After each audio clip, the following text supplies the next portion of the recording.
Hey guys, today I'll be discussing the social and environmental costs of overpopulation and land management/land use.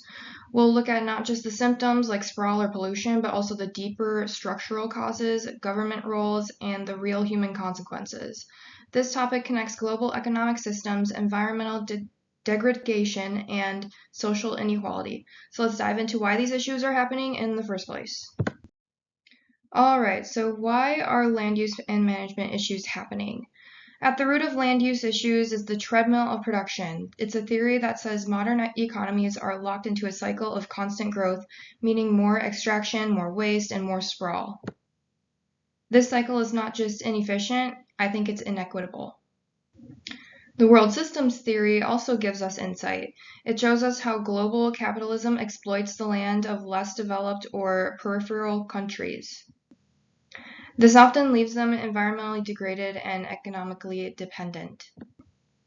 Another important issue is rural housing shortages. As populations grow or shift geographically, land use intensifies and conflicts over how land is developed become more frequent. Ecologically, poor land management causes widespread light and noise pollution, which disrupt wildlife. Urban sprawl changes the thermal properties of cities, worsening climate effects. And finally, weak land governance means we often lack the structures to manage land sustainably, and this deepens both environmental and social problems. So now, why is overpopulation an issue? Overpopulation is complex. In some places, fast-growing populations outpace housing and service infrastructure, and in others, shrinking or aging populations create labor shortages and care imbalances. Rural housing crises further strain resources. Land use often fails to match population needs, but we also need to question the why overpopulation is framed the way it is. World systems theory reminds us that underdeveloped is driven by global exploitation, not cultural or population-based failures. Social constructionism helps us see that blaming the poor or certain countries for overpopulation often distracts from overconsumption and inequality.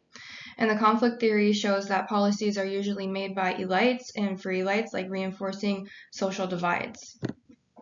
So then culturally, we also tend to blame fertility rates instead of looking at unsustainable systems of consumption and development. Risk society theory tells us that as populations grow, so do the risks, from climate to disease, and that these risks are harder to manage the more unequal the system is. Governments play a powerful role in shaping how land is used, sometimes for better and sometimes not.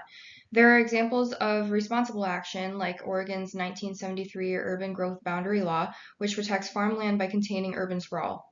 Recently, Governor Kotek has pushed to override land restrictions to allow more affordable housing. However, governments often cater to private interests.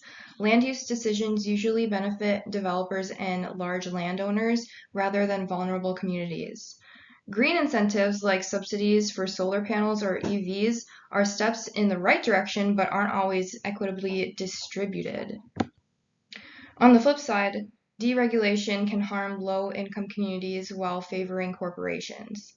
And what aren't governments doing? They're not including marginalized voices in decision making. They're not balancing environmental justice with economic growth. And most importantly, they're not shifting power away from elites to ensure sustainable, equitable development. The social consequences of overpopulation are pretty severe, especially for low-income communities. Economically, when too many people compete for limited jobs, housing, and education, the wealth gap widens. Essential services like clean water and reliable plumbing often don't reach poorer neighborhoods. Health-wise, crowded areas make it easier for diseases like TB or COVID-19 to spread. They also increase mental health issues like stress and anxiety. In areas like sub-Saharan Africa and Iran, water scarcity forces people to migrate to cities, adding even more strain. This kind of displacement causes emotional, financial, and mental trauma. Families don't get separated often, and communities break down. Crowded, unsafe neighborhoods also make it hard to build support systems.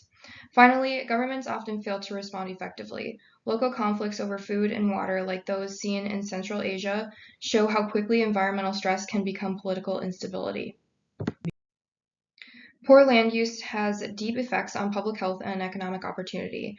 From a health perspective, people living near industrial zones or without access to clean water face higher risks of disease. Lack of green space increases rates of anxiety and heart disease as well. Economically, zoning laws often reinforce discrimination, confined minority groups into unsafe, or underfunded areas. Poor infrastructure like bad roads, no public transit, limited schools, and such like that further disadvantages vulnerable populations. And socially, poor land use leads to displacement. Families lose homes, kids lose school stability, and communities unravel. It also reduces access to safe public spaces, which affects both leisure and safety. Without parks or walkable areas, crime goes up and quality of life goes down. Ecologically, bad land management harms both nature and people. Biodiversity declines as natural habitats are converted to cities or farmland. We lose species, ecosystems, and resilience. We also degrade ecosystem services like water purification and carbon capture that we depend on. Economically, land use changes increase inequality. Wealthier communities grab better land while others are pushed to marginal or polluted areas. Displacement also takes away people's livelihoods, especially in rural and indigenous communities. From a health angle, living near polluted areas raises risks of cancer, respiratory illness, and more. And again, lack of access to parks and trees worsens mental and physical health.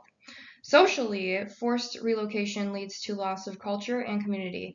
Traditional knowledge, rituals, and languages are often lost when ancestral lands are developed or destroyed. So for overpopulation's impact on the environment,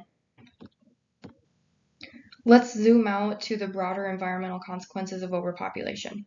As populations grow, we consume more water, energy, and food, leading to resource depletion. Urban expansion causes habitat destruction, meaning deforestation, loss of biodiversity, and soil degradation.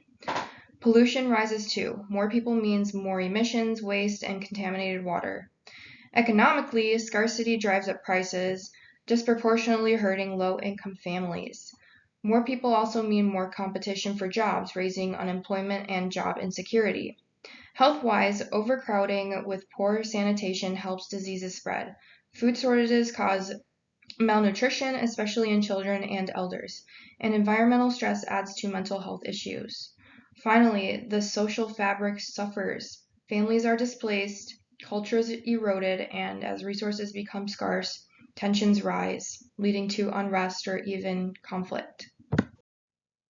Thank you for listening to my presentation. I hope you guys learned something valuable, and here are my references. Thank you.